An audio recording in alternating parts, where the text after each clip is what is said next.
నారాయణాయ. కలియుగ ప్రత్యక్ష దైవమైన ఆ వెంకటనాథుని గురించి స్మరించుకునే తిరుమల వైభవానికి మీకు స్వాగతం. నేటి తిరుమల వైభవ విశేషాలను ఇప్పుడు చూద్దాం.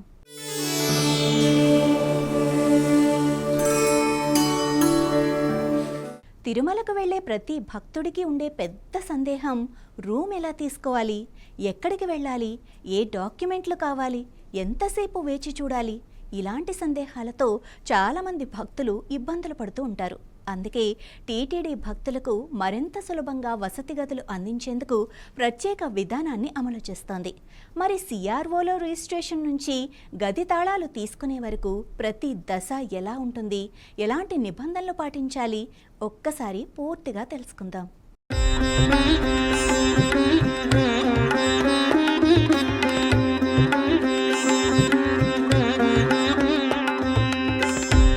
తిరుమలకు ప్రతిరోజు వేలాది మంది భక్తులు వస్తూ ఉంటారు.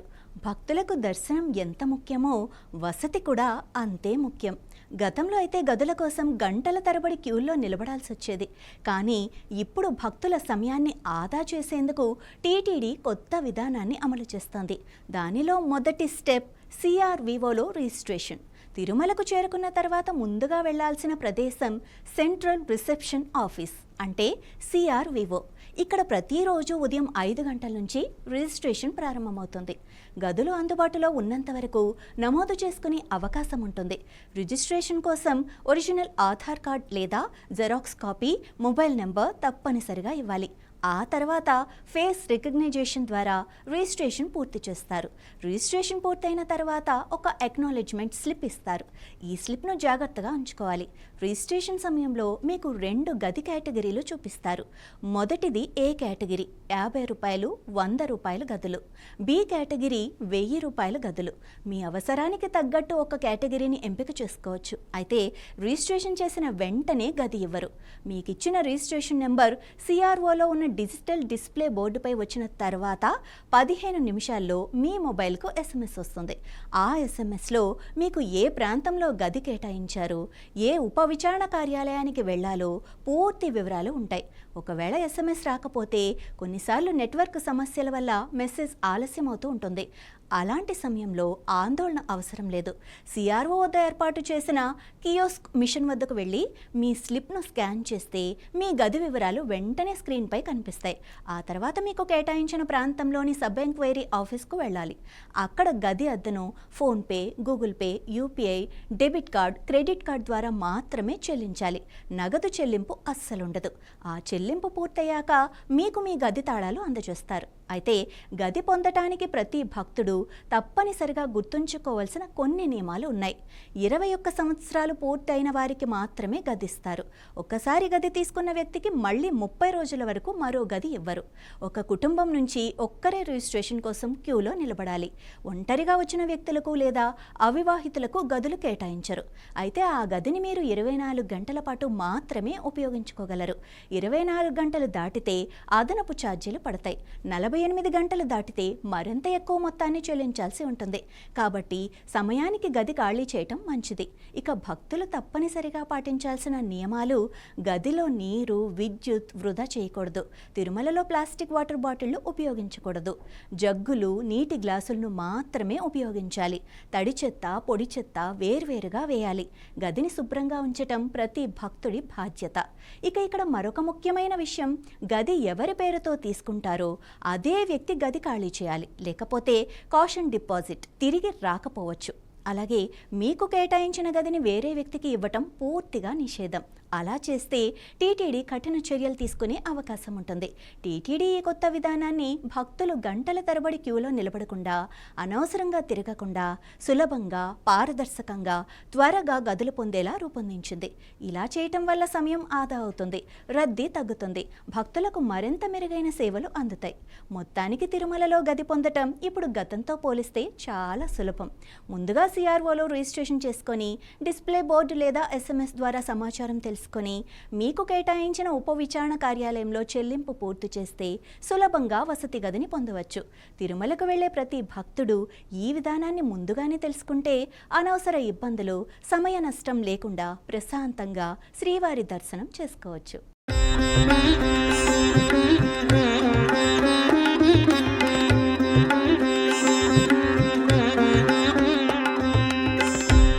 కలియుగ ప్రత్యక్ష దైవం శ్రీ వెంకటేశ్వర స్వామి వారికి ఏడాది పొడవునా ఎన్నో ఉత్సవాలు జరుగుతూ ఉంటాయి. వాటిలో భక్తులను విశేషంగా ఆకట్టుకునే సేవ పుష్పయాగం. టన్నుల కొద్దీ సుగంధభరితమైన పూలతో అసలు స్వామివారిని ఎందుకు పూజిస్తారు? పూలతో యాగం చేయటం వెనుక ఉన్న ఆధ్యాత్మిక పరమార్థం ఏమిటి? ఈ మహోత్సవం ఎప్పుడు ప్రారంభమైంది? ఈ సేవను దర్శిస్తే ఎలాంటి పుణ్యఫలం లభిస్తుందని శాస్త్రాలు చెబుతున్నాయి. ఆ విశేషాలను ఈ వీడియోలో చూద్దాం.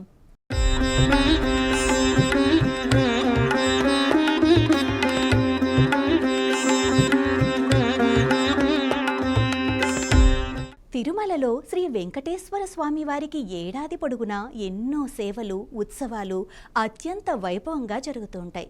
నిత్య కైంకర్యాల నుంచి బ్రహ్మోత్సవాల వరకు ప్రతి కార్యక్రమం ఆగమశాస్త్ర విధానాల ప్రకారమే నిర్వహించబడుతుంది. అయితే ఈ అన్ని ఉత్సవాల్లో ఎంతో విశిష్టమైన ఆధ్యాత్మిక ప్రాధాన్యం కలిగిన సేవల్లో పుష్పయాగం ఒకటి. వేలాది రకాల సువాసన భరితమైన పూలతో స్వామివారిని అర్చించే ఈ మహోత్సవం వెనుక ఎంతో గొప్ప పరమార్థం దాగి ఉంది.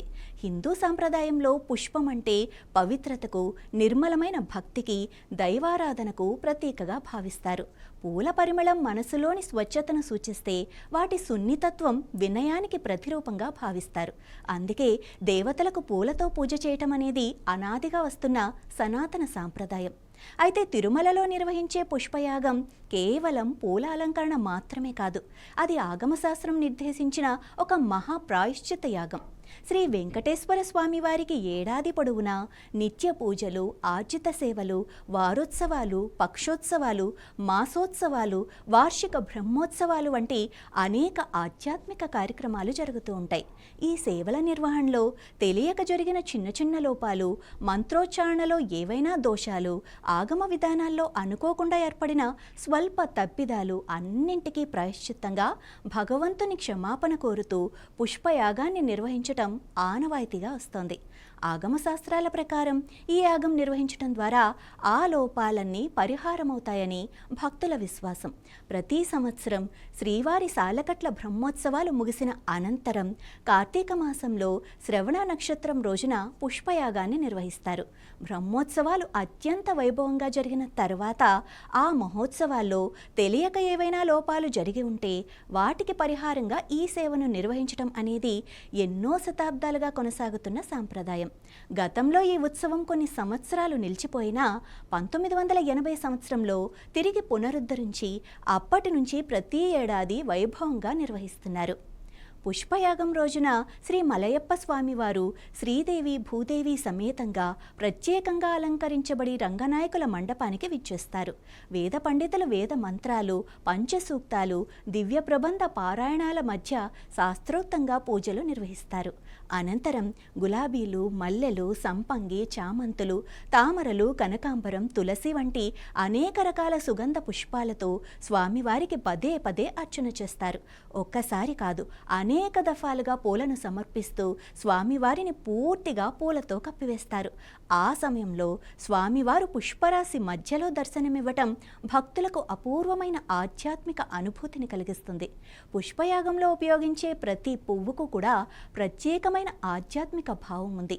గులాబీ ప్రేమకు, మల్లె పవిత్రతకు, తామర దైవత్వానికి, తులసి పరమ భక్తికి ప్రతీకలుగా భావిస్తారు. భగవంతునికి పూలను సమర్పించటం అంటే మన మనసును, మన భక్తిని, మన అహంకారాన్ని ఆయన పాదాల చెంత ఉంచటమేనని ఆధ్యాత్మిక గురువులు చెబుతున్నారు.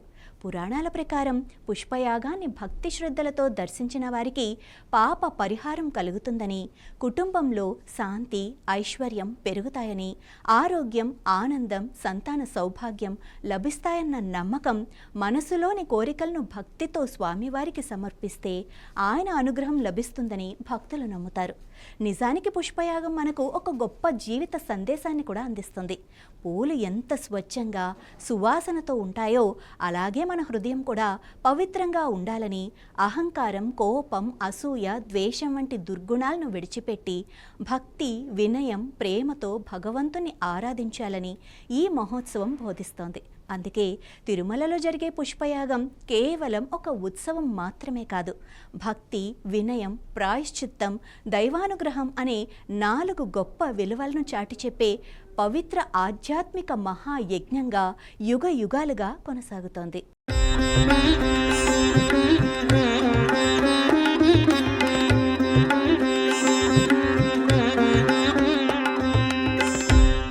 ఇవే నేటి శ్రీవారి తిరుమల వైభవ విశేషాలు.